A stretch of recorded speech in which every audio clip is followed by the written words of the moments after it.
If, for instance, you're somebody who falls asleep just fine, but wakes up in the middle of the night around 2 or 3 a.m. or any time for that matter and has trouble falling back asleep, there are two categories of supplements that you might want to consider.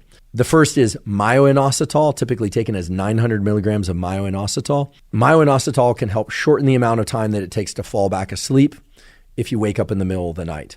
Myo-inositol has other beneficial uses as well for mood, etc. Other people who wake up in the middle of the night will wake up because their dreams are very intense, or they were having dreams that were so vivid that suddenly they were jolted from their dreams.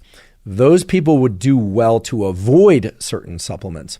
So in a moment, I'll talk about the value of a supplement called theanine for falling asleep.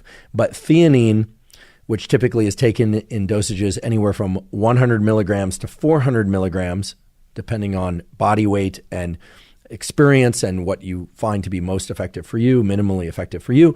Well, theanine can be great for many people, but for people who have excessively vivid dreams, those excessively vivid dreams can lead to immediate waking and sometimes a little bit of anxiety upon waking in the middle of the night. So some people who wake up in the middle of the night sort of jolted mentally and physically out of sleep because of their intense dreams would do well to avoid theanine supplementation.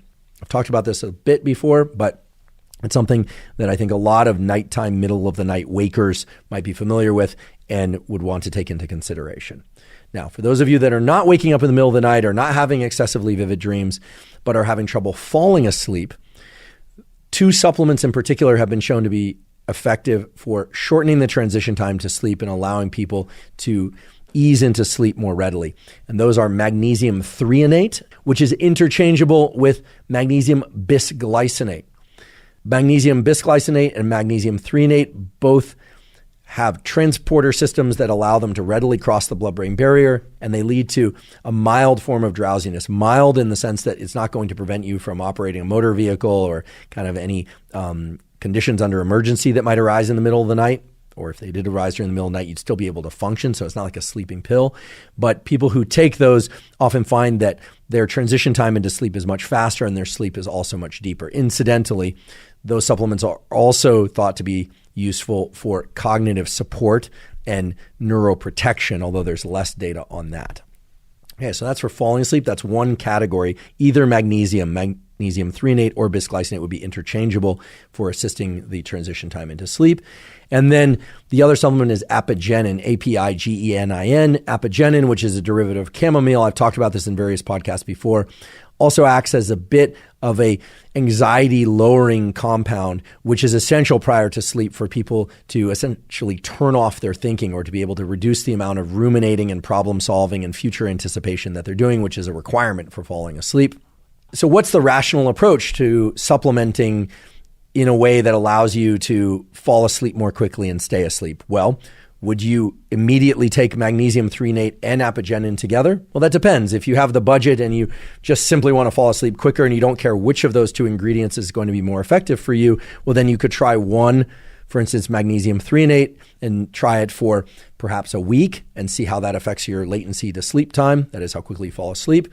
Or you could try apigenin in the first week, or you could combine them both, or you could try magnesium threonate for a week, then switch to only apigenin for a week and evaluate which one works better for you. If neither works for you, I do recommend trying the combination together.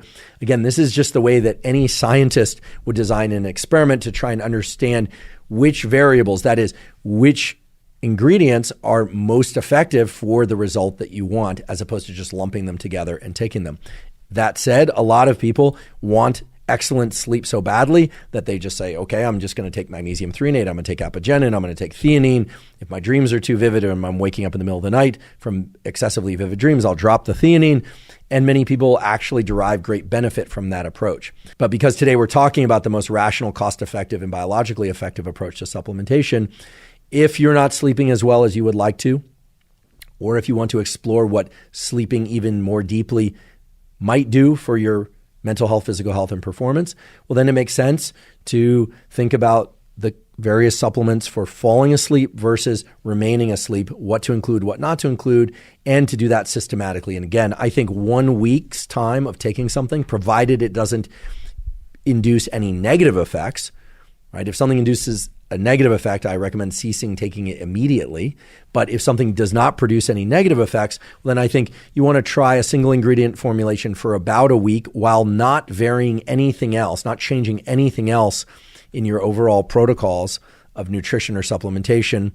I mean, it's impossible to clamp everything perfectly from week to week, but don't change anything else dramatically and just add that supplement for a given week, see how it benefits your sleep. Maybe add in a second supplement if you like, or rather swap and try a different supplement for a week and then see what works best and see if the combination works even better.